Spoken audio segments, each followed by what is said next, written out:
Hi, it's Amanda. And Carolina. We are the owners of bootymoves.com, a monthly membership website with flow lift and yoga classes. And this is our podcast. Today, we are interviewing Kat Dieffenbach. She is an OBGYN at IGO Medical in San Diego, California. And she has actually been doing yoga with us for almost 20 years now. So we're really excited to have her. Here she is. She's going to talk all about prenatal yoga. Hi, Kat. Welcome. Hi. Thank you. We're Hi, so guys. excited to have you on the podcast today. This is Kat Dieffenbach. She is an OBGYN at IGO Medical in San Diego. And she's also been both of our yoga student for almost 20 years. Crazy. It's 2005. And that's when you started doing yoga? Yes. Yes. I actually came to yoga after a severe illness. And so my intro to yoga was in yoga therapy. And that was just prior in 2005. But my first in-studio classes were with you guys at Prana. Nice. And how long have you been practicing obstetrics and gynecology? So almost 10 years now. I finished, I went out to Boston for my training and did residency there and then stayed as junior faculty, but almost 10 years. Wow. That's amazing. Yes. So I guess we'll get to our first question for you, which is, how did yoga help you deal with anything stressful in your life or address any health concerns? You mentioned you came to yoga with more of like a therapy, mindset and need. So. Yeah, my journey with yoga started out in a very profound way. I had this super rare autoimmune disease so I went from being a collegiate athlete, a D1 athlete, to being completely paralyzed, and was an inpatient for almost 8 months. I know, this is my crazy entry to yoga.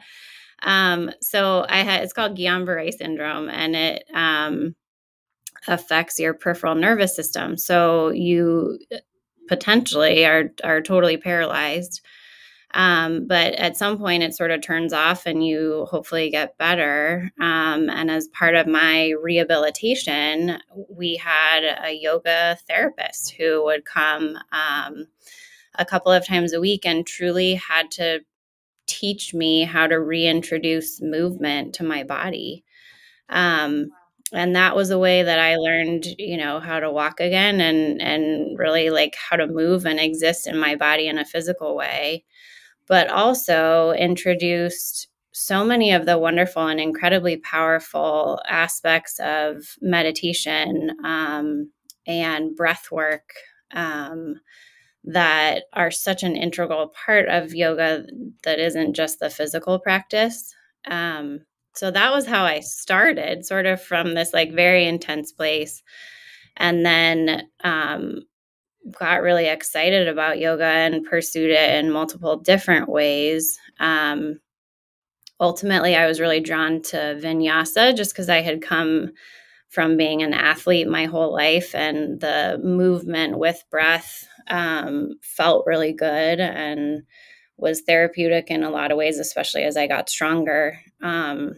But I also did yoga during pregnancy. So I came and started practicing with you guys. And then when I ended up going, this was all when I was in college. So when I went back to school, I got my yoga certification as an instructor, and then I did prenatal yoga, and also went on to get certified as a yoga therapist. So I was working with people with cancer and doing some more, a different sort of space, but using movement as part of their therapy.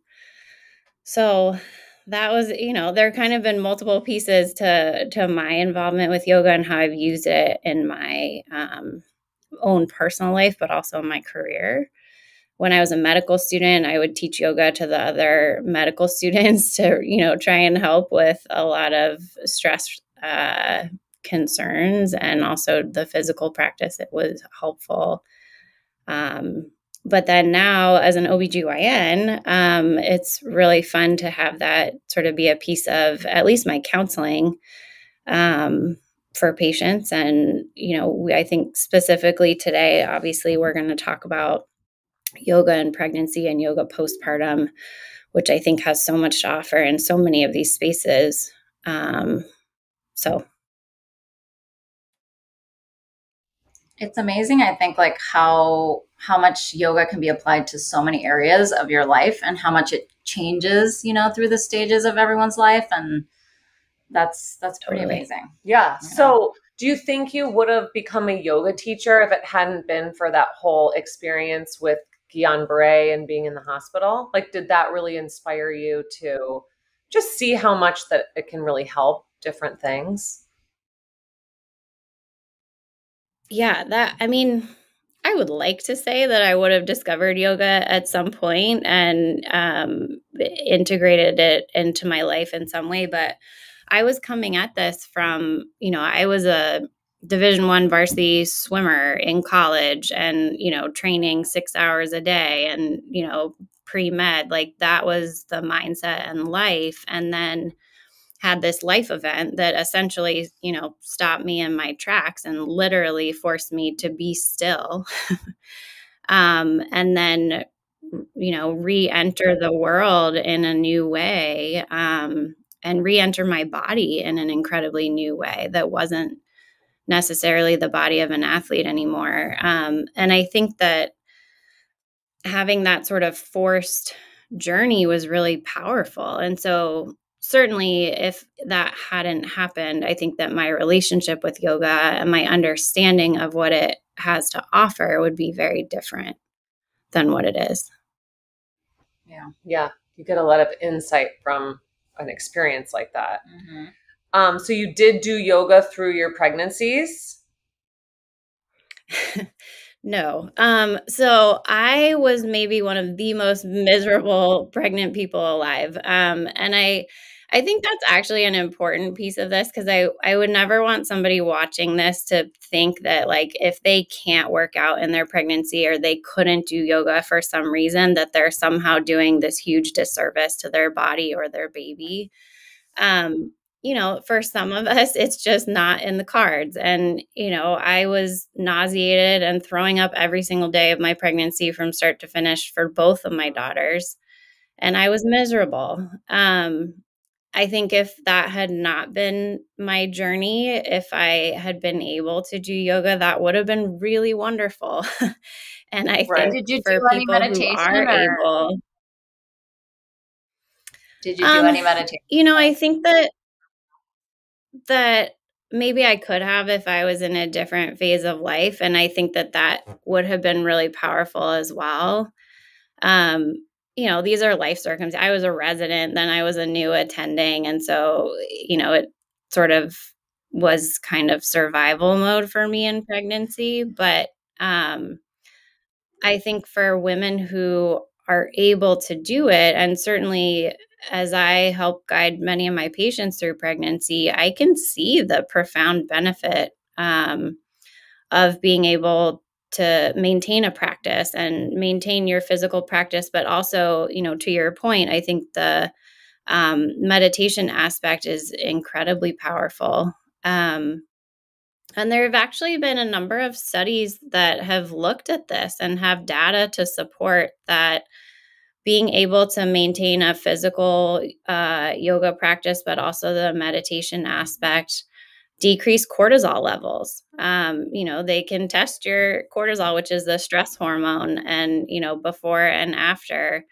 And that can have really powerful influences in the health of your pregnancy and the development that, I think shouldn't be discounted in any way. And I think that translates also in the postpartum period too. I remember both of you during your pregnancies being like, a huge babe in your belly and teaching and doing these amazing practices. And so I'm sure for both of you, that was an incredibly powerful part of, maintaining also a sense of who you were, like, while being a pregnant person, which I think is another aspect that's really important for people who have an established practice before they get pregnant. That's true. Yeah, I think it's a really important reminder, like, because the guilt women feel sometimes when they're pregnant or about how their birth went, like, and to have any shame or guilt about not doing things like yoga, breath, and meditation. It's kind of like, if it calls your name, then awesome, do it. Because I do feel, I mean, it was my job, so both of our jobs, so I had to do tons of yoga. But I really feel like it helped me during labor. I mean, I had a very smooth, easy pregnancy, and I wouldn't call my births easy, but they were very smooth, with no complications. And I really do credit just being able to breathe and being strong. I think being like physically strong and also flexible helped, but I do really feel like it was very beneficial. What about you? I had a kind of crazy pregnancy because at 6 months I got cholestasis, which is like, it only happens to like 1% of pregnant women. And so I had a horrible rash all over my body. That's right. I couldn't, like, lying down, sleeping was tough. And then I got too big to like do my regular yoga. And I was living in Phoenix at the time. Like, I feel like there was only hot yoga there. Right. And at one point I was in a class and I'm like, am I frying my baby? Like, I was like, I think I'm killing my baby in this class right now. Like, it was just so hot in there. I could not, I don't know what I was doing in there, but yeah, I mean, it did help more with like once you're actually like ready to give labor. I had a C-section. So I, got an epidural, did all that, but I do remember it helping when I was in labor before the emergency C-section. The breathing was super helpful. Like, it just helps calm you down so quickly, and it makes you so present. And so it makes everything that you do easier. Yeah. So yeah. I think, you guys mentioned a lot of what I think is so important about it. And part of that is the physical practice. So maintaining strength, maintaining your conditioning. Labor is hard. Having contractions, you're essentially running a marathon as you are working to push a very large entity out of a small space.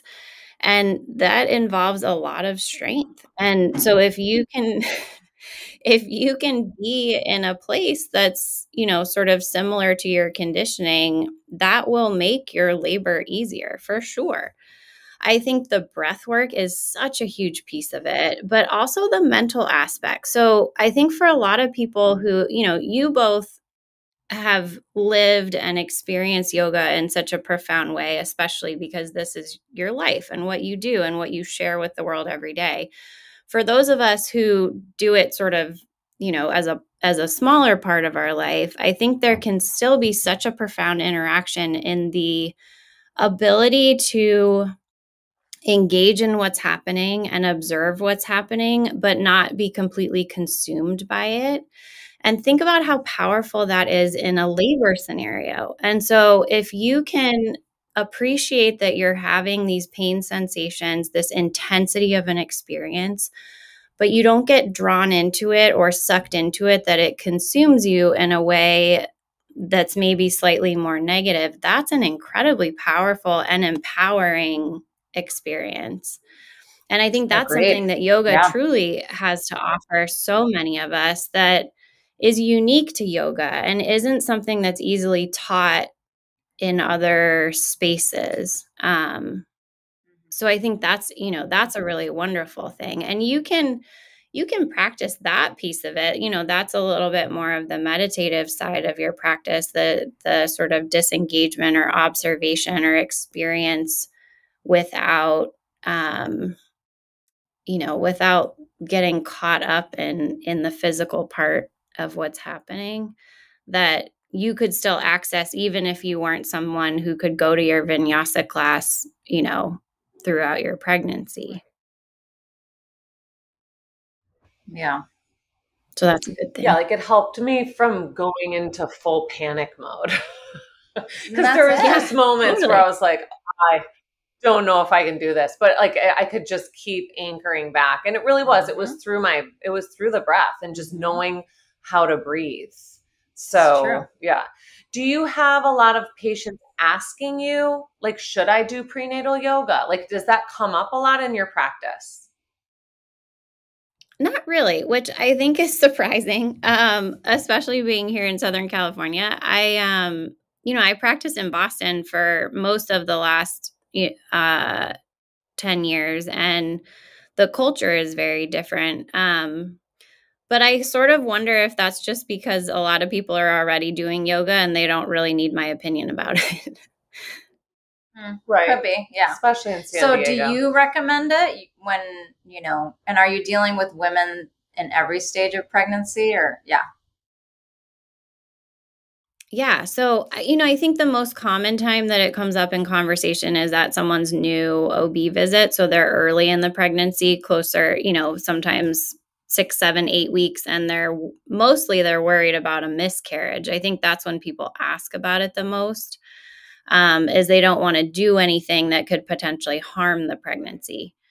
And my general counseling to everybody is that, unfortunately, especially in early pregnancy, miscarriages is incredibly common. But the likelihood that you do anything with your physical practice that actually causes a miscarriage is almost impossible. And so I encourage people, if you feel well enough, then you should maintain your reasonable level of activity. And if that's your yoga practice, then I think that's wonderful and probably is going to help you feel better and more like yourself, despite, especially early pregnancy symptoms, which for most of us are pretty tough regardless. And it's probably perfectly safe. I think the one space that I do caution people is the hot yoga scenarios, especially if you're like a true Bikram person and you're doing like super hot rooms and a prolonged practice. I think that has the potential to not be as ideal, not because there's something inherently dangerous about the practice itself, but more just that you're going to be dehydrated. And if you're dehydrated, your heart rate is increased, and that can have, for a prolonged period of time, that can have implications for the health of the pregnancy. Or you're going to pass out because you're a pregnant person who's now super dehydrated. And like, those are bad things. So, I don't recommend that somebody do like actual hot yoga during pregnancy, just because I think the potential for that isn't worth it. And you can do a normal temperature class and be safer.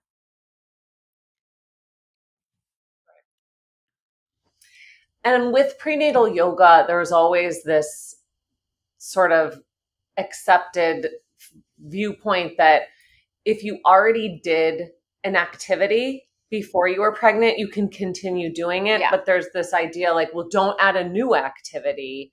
You shouldn't do something new if you're pregnant, like stick to what you were already doing. I don't know if I believe that. Yeah, I mean, it's like, what if someone was like, I don't exercise and now I'm pregnant and I want to take good care of myself? Like, do you say, yes, please go for it? Just obviously be I totally encourage careful. that.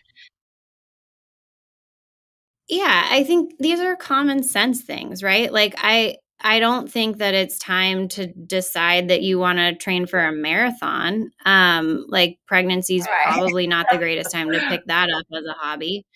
And but I think in terms of yoga, that's a wonderful thing to explore. And even if your body hasn't moved in those particular shapes previously, that's not dangerous to explore that.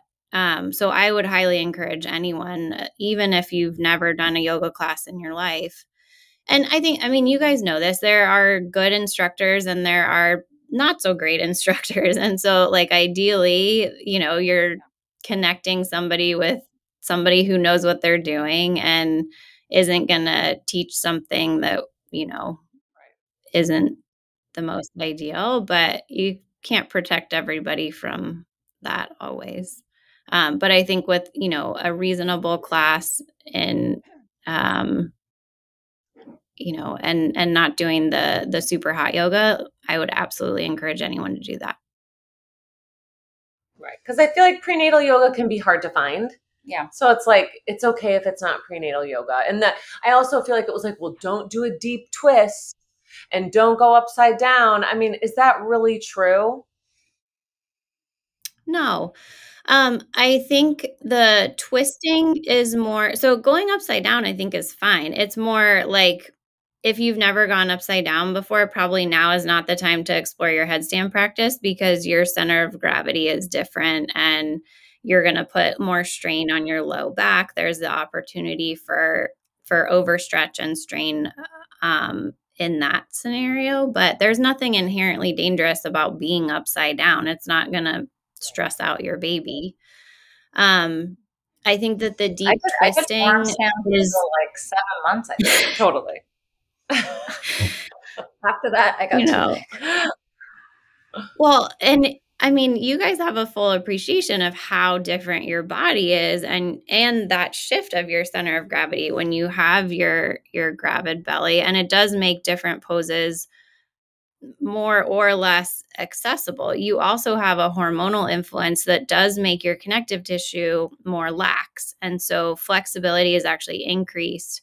And sometimes you can overstretch. And so I think that is something to be mindful of.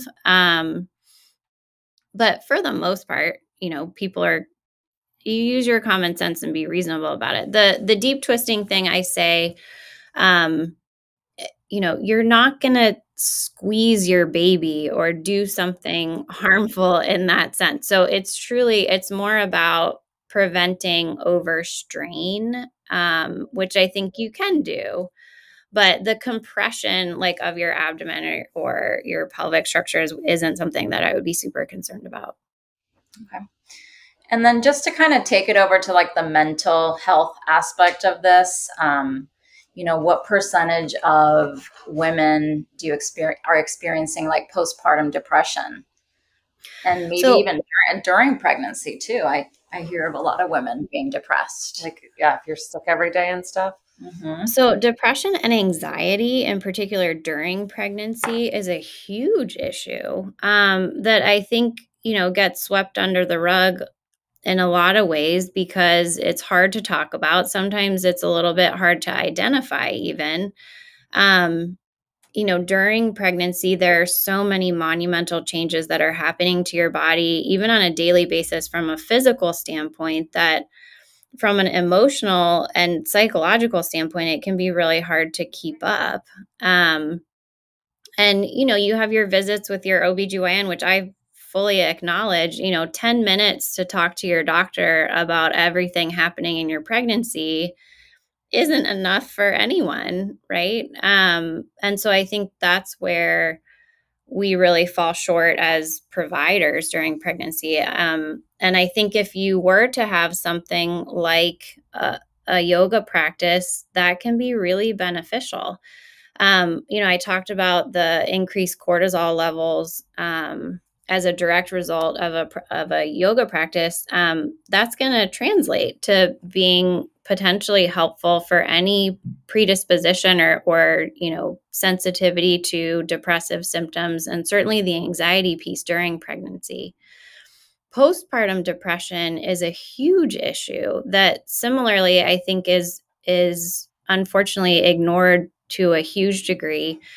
Statistics suggest that probably somewhere between 6 to even 20% of women have postpartum depression. And this is true postpartum depression. Those statistics are affected by where the studies are performed and, the resource setting. So in a place that's under-resourced, a country that, developing countries' rates of postpartum depression are higher. I think that it's multifactorial. Part of that is hormonal, and that's something that you can't just override no matter how many times you meditate or, you connect with an otherwise healthy practice, you can't override what's happening at a chemical level. So there is a plummet in your estrogen level when you deliver. And postpartum, that is directly related to serotonin levels. Your estrogen affects what your serotonin levels are doing. And so that's why we routinely use serotonin reuptake inhibitor medication. So there's a specific class of anti-anxiety and antidepressive medication that we feel safe using in pregnancy, but also postpartum. And I mention that because I think there's so much stigma surrounding medication use. And I do think that for many people, if we can try and support them from a non-pharmacologic standpoint, that's a wonderful thing. And I do think that that's where yoga and meditation can be incredibly powerful.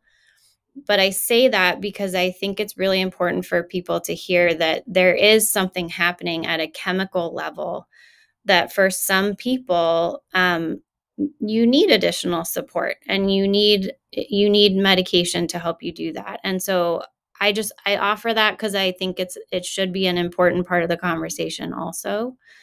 That said, there's I think so many wonderful things about a yoga practice, a meditation practice postpartum that helps mitigate the risk for postpartum depression from multiple angles. So I think, unfortunately, COVID took away a lot of the shared experience and the group environment and the in-class opportunity.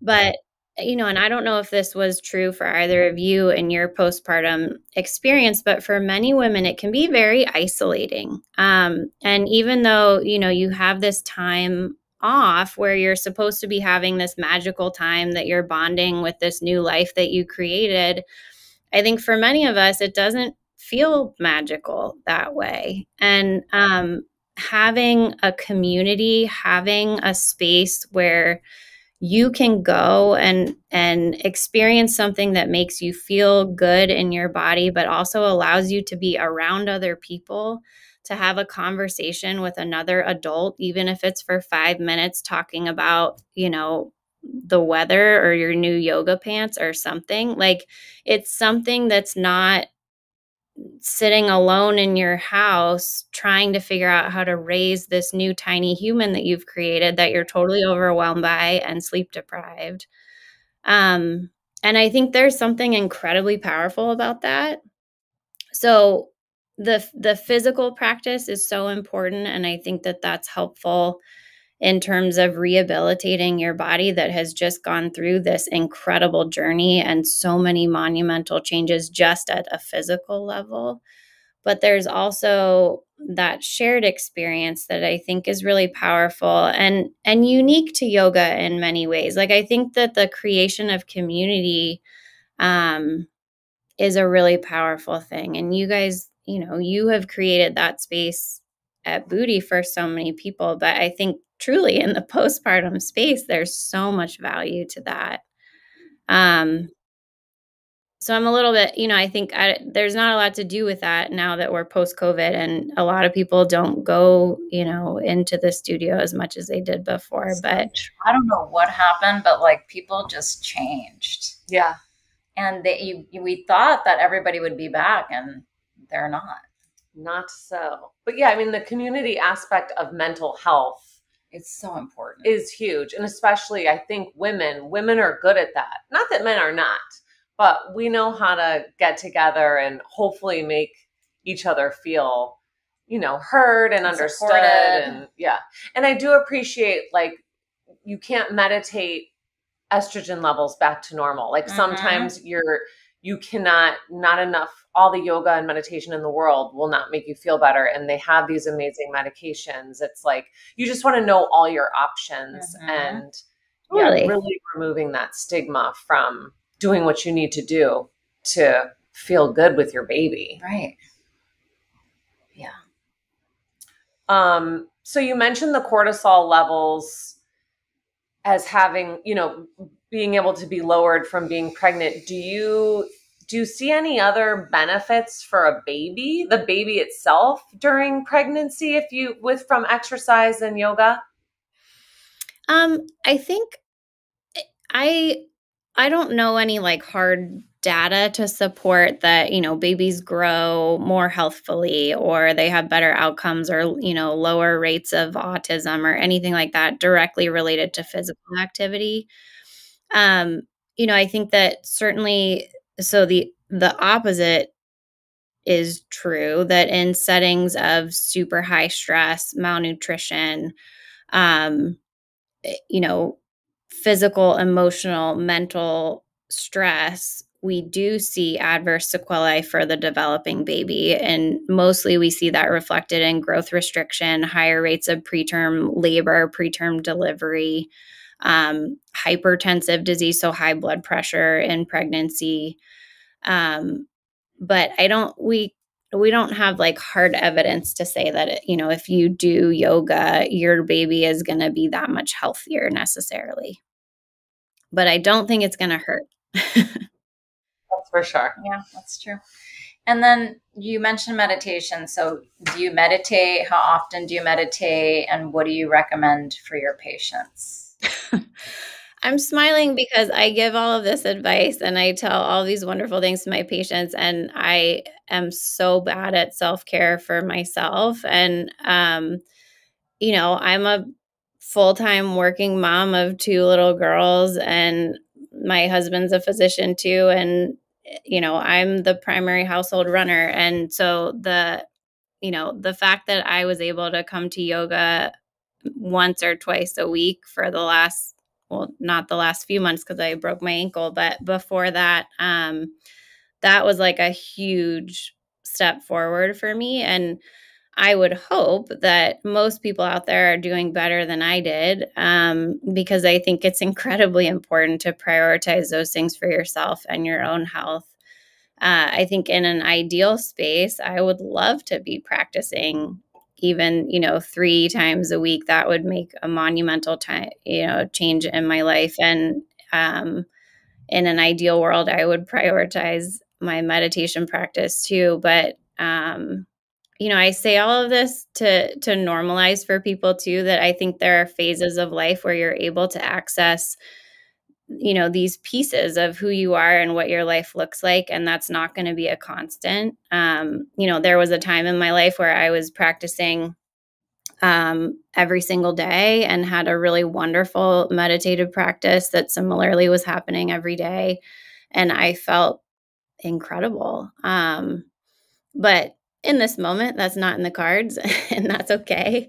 I think you also develop an appreciation for how profound these aspects of your life and self-care can be, when you aren't able to do them all the time. So I tell my patients, multiple times a week is a good idea, if you can do that. And I really strongly encourage people, especially postpartum, to prioritize themselves and prioritize something that's unique to them. So it's not taking the baby to go out to brunch or, something where the baby's with you. It's actually something that's unique to you, that was an important part of who you were and what makes you feel like yourself. And if that's yoga, that's wonderful. And that's something that you really, really need to prioritize, because it allows you to not only be healthier, but also to care for everybody else in your life in a much more productive way, including your baby.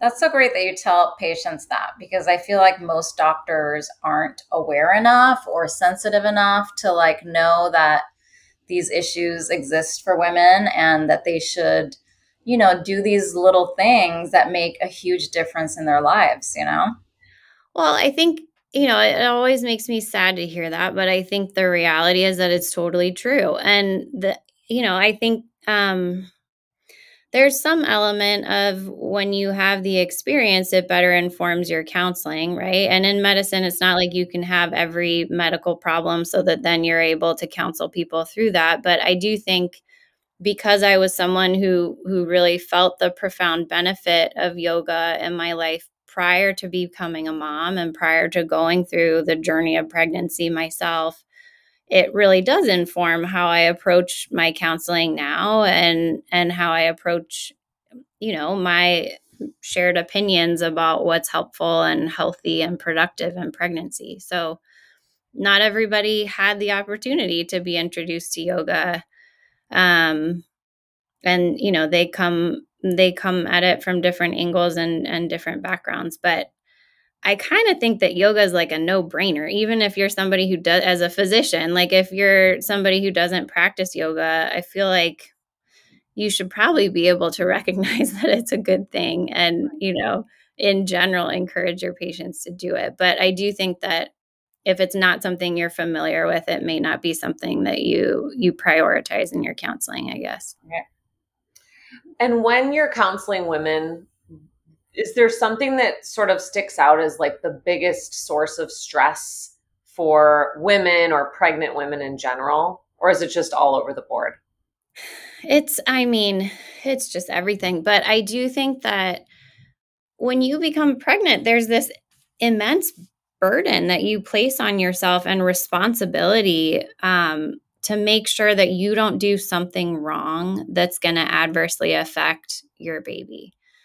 And that's an incredible responsibility, right? That a man, for better or for worse, like they never understand what that feeling feels like. And I think for many women, they truly wake up on a daily basis and are terrified of whatever bad thing might happen that they could possibly be responsible for. And that's a really tough way to exist every day for, 10 months. And then I think once you have a baby, the rest of your life, basically, because you have, mom anxiety and mom guilt and all of these things that are real.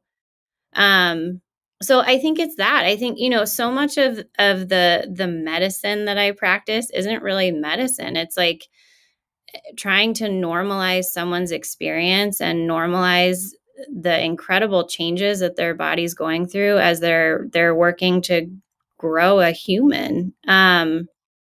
And doing my best to normalize the experience, but allay a lot of those anxieties and fears about potentially doing something wrong that's going to cause harm. And that's tough. Yeah.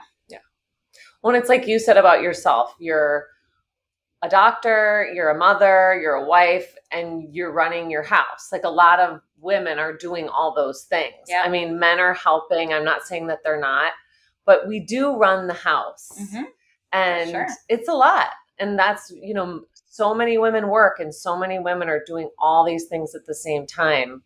It's pretty crazy to be a woman these days. Yeah. And that's why I love, what she said is like, make sure you're doing something that's for you and you alone, not you and your husband, you and the baby, like just whatever you truly enjoy, and making that time to do it, even if it's, once a week or once every other week, whatever, like just making it happen consistently. It's huge. And that's not easy to do. I think especially for people who are busy and, if you're working or you're not working, it's still like life gets busy, and the activation energy to actually mobilize, sign up for your class, like get yourself to the studio and carve out an hour and a half or hour and 45 minutes to, totally accomplish that. I think for a lot of us is really hard. And then you throw in a new baby or multiple children and your priorities, they shift. And so I really, really encourage people to make themselves a priority in that way, because I think it has a profound effect, on your own health and your ability to be there for your family and, everything else that you have to do. But I think it's hard. Yeah. Yeah. And like to enjoy all this stuff we asked for and got, like, and then you get it all and you're like, uh-oh. Wait, what? Help. Yep. Oh, well, I think, do we have any more questions? Do you think of any? If someone wants you to be their OBGYN, are you taking patients? I absolutely am. Yeah. Oh, I would love that. So I am part of a practice. I'm in private practice in La Jolla. Our group is called IGO. But yeah, Google me and No, call we'll definitely put your info too. That would be awesome. No, I would love that. I'm one of the new partners in this practice because I was in Boston, like I said, for the majority of my work career thus far. But I've been here for almost a year now. Been back here because this is home, and I think we have a great group. Our office is wonderful. So yeah, I would love that. Yeah, we love it there too. Yeah, same. You guys know thank from you so much for experience. taking the time to answer our question. Yeah, thank you so much. And all this information is so helpful, and women need to hear it. You know, I don't know, like moving forward, if people have questions or, you know, just curiosity, I'm more than happy to help try and answer any of that may come up as a result of today's conversation. And thank you guys so much for having me. I was so excited to just be asked. So this is awesome. Yeah. What's your email in case anyone does have questions for you? It's I'll send it to you guys, but it's the easiest is my old Gmail. So it's Catherine, CATHERINE .T as in Tom .Gordon GORDON @gmail.com. Awesome. And yeah, we're going to have like a dedicated prenatal yoga page on BoodyMoves.com. And we will have this podcast on that page, and we'll do your contact info just in case people want to have you be their doctor or reach out to you. So thank you so much, Kat. That's amazing. Thank you guys. I'll see you soon, I hope. Thank you so much for listening to our podcast, Booty Babble. That was really nice talking to Kat about everything that women go through with pregnancy. We have a new page on our site dedicated to prenatal yoga. It's going to have her podcast on there, plus specific videos for different trimesters. And if you want to sign up for our website, you get your first week free. It gives you access to everything. So you can try yoga classes, flow lift classes, and go to our pages dedicated to different things like prenatal yoga, menopause, and we've got a bunch more great pages coming for you. Thanks again. Thank you.